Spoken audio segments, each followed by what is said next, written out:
Welcome, Dr. Benjamin Bikman, to the Low Carb Lifestyle Long Weekend. I'm so honoured that you're a part of it. Thank you so much for sharing your knowledge and wisdom with so many women and men across the world. Thank you. Oh, my pleasure, Tracy. I had such a good time chatting with you last time that when you reached out again, I thought, how could I say no? I'm delighted to be here. Oh, you're so kind. You're so kind. And just on that, that was such a great chat. And it may not sound like a lot, but there's been like over 6,500 views on my little YouTube channel just of that one chat. So I'm really, I'm stoked about that. And it was Good. yeah, full of great information. And I'm actually going to put it below for people who haven't seen it. Please go and check it out because it really covered a lot of great information that people can take away in terms of, how they can look after their health. So you are the author of an awesome book, Why We Get Sick. You are a scientist and professor with an endless fascination of insulin resistance. So I wanted to ask you first, what are you currently learning about? Yeah. So there's always two things I'm learning. One is I learn what other people have already discovered, what I consider a secondary source of knowledge, where I'm looking through old manuscripts and I'm looking through old textbooks. And then there's the primary knowledge that I'm learning, which is when I'm the one actually making the fundamental discoveries, the privilege of being a scientist. So let's start maybe with the latter.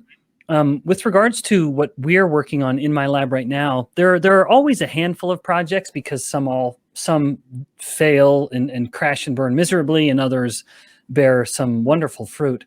The one that is bearing the most productive fruit-bearing project in the lab right now is one looking at Alzheimer's disease and the differences in energy use. I love how you've shared that. I think you've made so many people feel okay for doing the best they can. Well, I certainly try to feel good about doing the best I can. So if I can help someone else feel good, then good. I've done my job. Oh, awesome. And I'm really conscious of the time. Do you have time for one more question? Of course. Yeah, please, let's do it. Thank you. Because I wanted to ask you, we've talked about the kids. Now, what about you? And do you and your wife, this may be too personal, please feel free not to answer, but do you kind of eat the same, have the same philosophy? And in that, can you please answer for me your view on intermittent fasting? Because there just seems to be, a lot of different information out there. And, I personally think people have to work out for them what works for them. But, can you get metabolically healthy without intermittent fasting and just focusing on the food? Yeah. Sorry, that was a lot of questions. So I think there's kind of two there. So what do Cheryl and I do? And how might we differ or align? And then two thoughts on intermittent fasting. So with regards to me and Cheryl, we do very much view nutrition the same way. She very much believes what I say, but she didn't at first. It was a bit of an evolution for her, mind you, just like it was for me. The idea that a low carbohydrate diet is what I believe to be superior for metabolic health, that is not something I just came to. I was as steeped in the old idea that low fat is best as much as anyone was, if not more so, because of even my master's degree. And that was from that point on, after my master's degree in exercise physiology, which was very much just, it's all about calorie number, and fat is bad, and saturated fat is like the ninth level of hell.